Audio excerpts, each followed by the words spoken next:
দিন আমরা কি বাস্তব সংখ্যা কি কি শিখেছিলাম বলো? দুটো বাস্তব সংখ্যার যোগ, দুটো বাস্তব সংখ্যার বিয়োগ, দুটো বাস্তব সংখ্যার গুণ, আর কি কি শিখেছিলাম? অখণ্ড সংখ্যা, পূর্ণ সংখ্যা, ধনাত্মক পূর্ণ সংখ্যা, ঋণাত্মক পূর্ণ সংখ্যা। আচ্ছা, সেম ভাবে আমরা যদি দুটি অখণ্ড পূর্ণ সংখ্যা যদি ভাগ করি, দুটো পূর্ণ সংখ্যা দ্বারা ভাগ করছি, আগে লিখে নাও।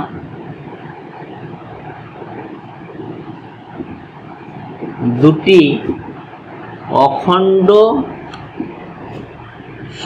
পূর্ণ সংখ্যার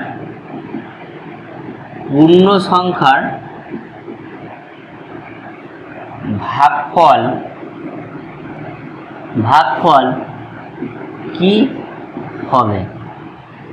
সাপোজ ধরো আমি ভাগ করছি 10 ভাগ 2, কত হচ্ছে? 5। ওকে, একইভাবে যদি আমরা এটাকে ভাগ করি, ধরো 3 ভাগ 5, তাহলে এটা কি আমাদের অখণ্ড পূর্ণ সংখ্যা হলো না। তাহলে আমরা কি লিখতে পারি? দুটি অখণ্ড পূর্ণ সংখ্যার বা দুটি পূর্ণ সংখ্যার ভাগফল,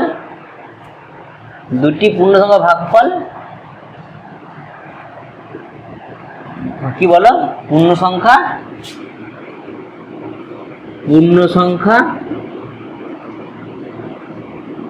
সংখ্যা হতেও পারে, আবার নাও হতে পারে।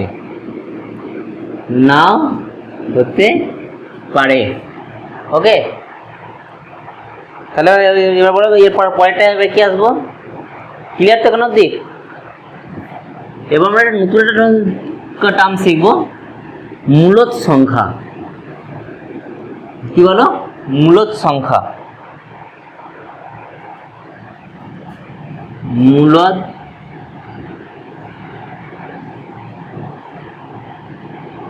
ময় হর্ষ না ময় দীর্ঘ?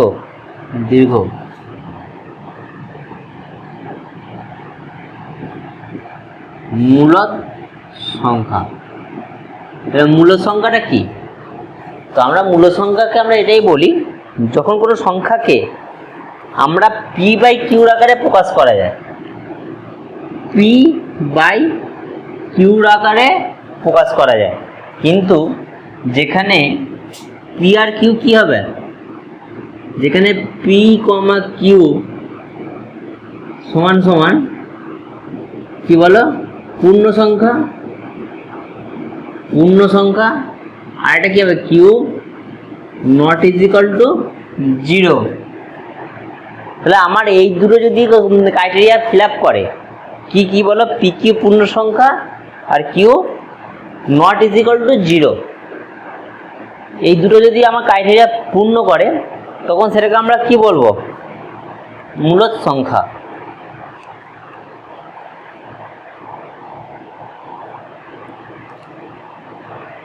তাহলে আমাদের এখানে কি হবে? সকল পূর্ণ সংখ্যাই আমাদের কি বলতে পারি? এখানে ধরো আমি এককে পি বাই কিউ আকারে লেখা যাবে। কি হবে বলো? 1/1 লেখা যাচ্ছে। তাহলে এই দুটি পূর্ণ সংখ্যা আর Q not is equal to 0। Okay, তাহলে আমরা এইটাকে আমরা কি লিখতে পারি? যে সকল পূর্ণ সংখ্যাই হচ্ছে মূলদ সংখ্যা। বলো, সকল পূর্ণ সংখ্যাই হলো মূলদ সংখ্যা। ওকে,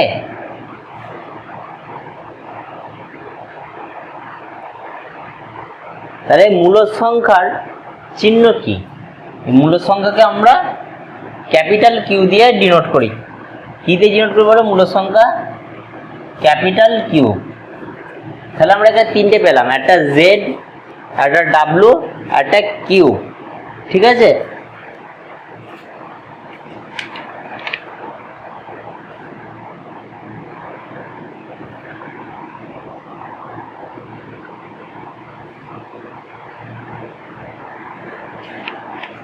আচ্ছা, এরপরে একবার আমি চলে যাচ্ছি ইয়েতে, বসে দেখি 1.1 হলো।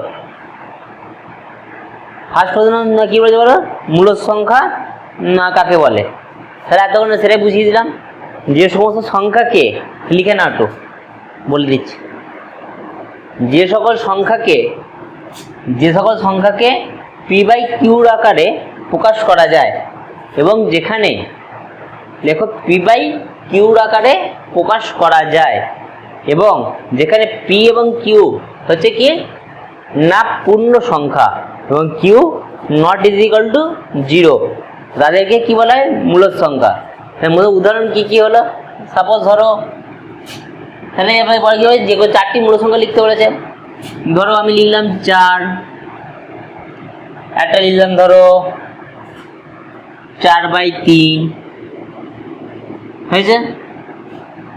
সেম এটাকে যদি আমি উল্টে দিই বা লেখো 3/5, আর লেখো যা খুশি 18/19, যা খুশি সমস্ত কিছুই আমার মূল সংখ্যা। পি বাই কিউ আকারে লেখা গেলেই সেটা মূল সংখ্যা। পরিষ্কার কথা তোমরা মনে রাখবে, পি বাই কিউ আকারে লেখা গেলেই সেটাকে আমরা কি বলবো মূল সংখ্যা। ওকে, নেক্সট এবার 2 লেখো। কি বলেছে 0 একটি মূল সংখ্যা। 0 কি একটি মূল সংখ্যা? হ্যাঁ অবশ্যই 0 হচ্ছে মূল সংখ্যা। আমরা যদি 0কে পি বাই কিউর আকারে লিখতে পারবে 0কে? আচ্ছা 0কে যদি পি বাই কিউর আকারে লেখা যায় 0/কিউ লিখতেই পারি। তাহলে কোন 0কে কোন কিছু ভাগ করলে কি হয় 0 হয়। তাহলে কিউটা কি Q not is equal to 0। তুমি কিউর জায়গাতে তুমি 157 লেখো তাতেও আমার 0 হবে। 0কে যাই দিয়ে ভাগ করে সেটা আমার 0, তাহলে কি 0 মূলদ সংখ্যা। এরপরে কি বলে দেখো, নিচের মূলদ সংখ্যাগুলোকে সংখ্যা রেখায় স্থাপন করতে বলেছে। তাহলে সংখ্যা রেখা জিনিসটা কি? আগের দিন আমি একটা লাইন টেনেছিলাম, তো মনে পড়ছে? সেটা কি বলা হচ্ছে সংখ্যা রেখা। তো সংখ্যা রেখা অ্যাকচুয়ালি আমাদের যে আমরা গ্রাফ শিখেছিলাম, গ্রাফে একটা অ্যাক্সিস থাকে, এ হচ্ছে অ্যাক্সিস, এখানে কি লিখি আমরা এক্স, এটা কি লিখি এক্স ড্যাশ। এই মিডিল পোর্শনে কি থাকে 0, মিডিলে থাকে কি 0। আচ্ছা এখানে যখন তোমরা লিখবে নিচে লিখবে সব 0, এদিকে আমার কি হয় বলো 1 2 3 4 5 6 7। দাঁড়া আমি একটা বড় করে নিই।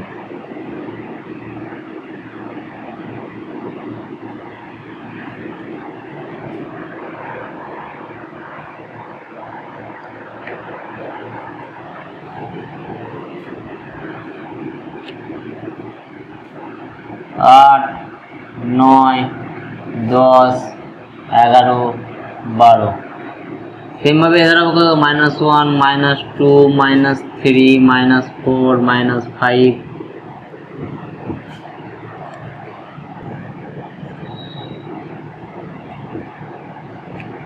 -5 -6 -7 -8 -9 -10।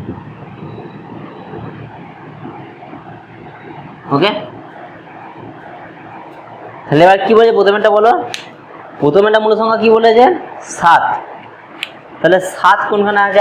আছে এই যে এখানে আছে 7, নর্মাল লিখবো।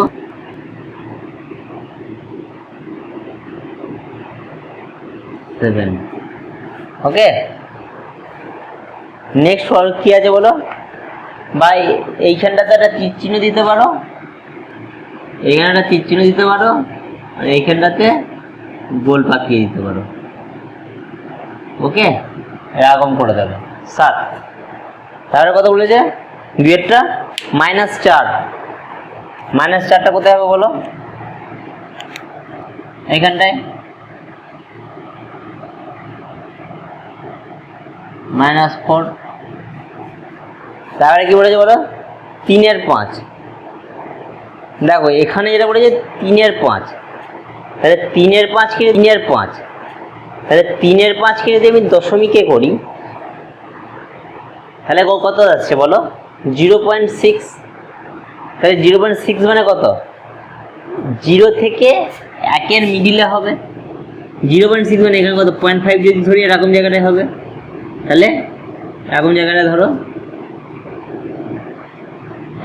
কি বলো? 3/5 এইখানটায়।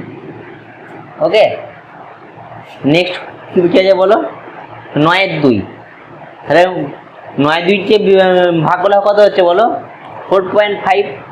4.5 মানে কোথায়? এই 4 আর 5-এর মিডিলে। আমি একটার মধ্যেই সব দেখিয়ে দিচ্ছি, আর তোমরা কিন্তু এগুলো সব আলাদা আলাদা করবে। হ্যাঁ, 9/2 তাহলে কত আছে বলো? 2/9। 2/9 মানে কোথায় হবে বলো? 0 থেকে 1-এর মিডিলে হবে। ঠিক এরকম পজিশনটাই হবে 2/9। ওকে, 2/9। তাহলে কত বলছে বলো? 11/5। 11/5 মানে কত? 5 গুণে 10, 2.5। 2.5 মানে কোথায়? এরকম পজিশন হবে। কত বললাম? 11/5। 11/5। এবার কত আছে বলো?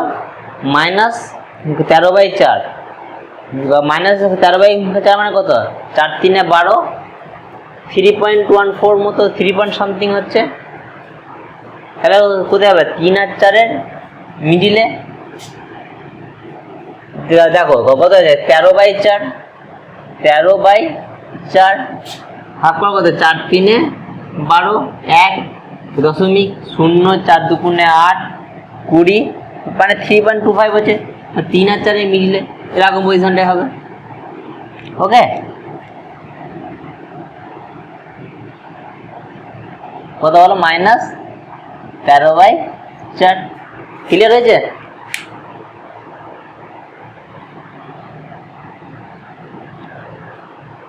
এটা কোনটা হলো? 3-এর দাগেরটা।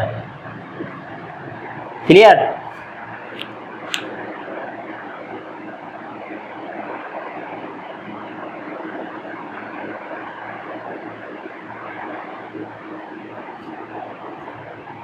তাহলে আসলে এতটাই থাক। তোমরা তাহলে ওই 4 5 6 চেষ্টা করবে, না পারলে পরের ক্লাসে শিখিয়ে দেবো। ওকে।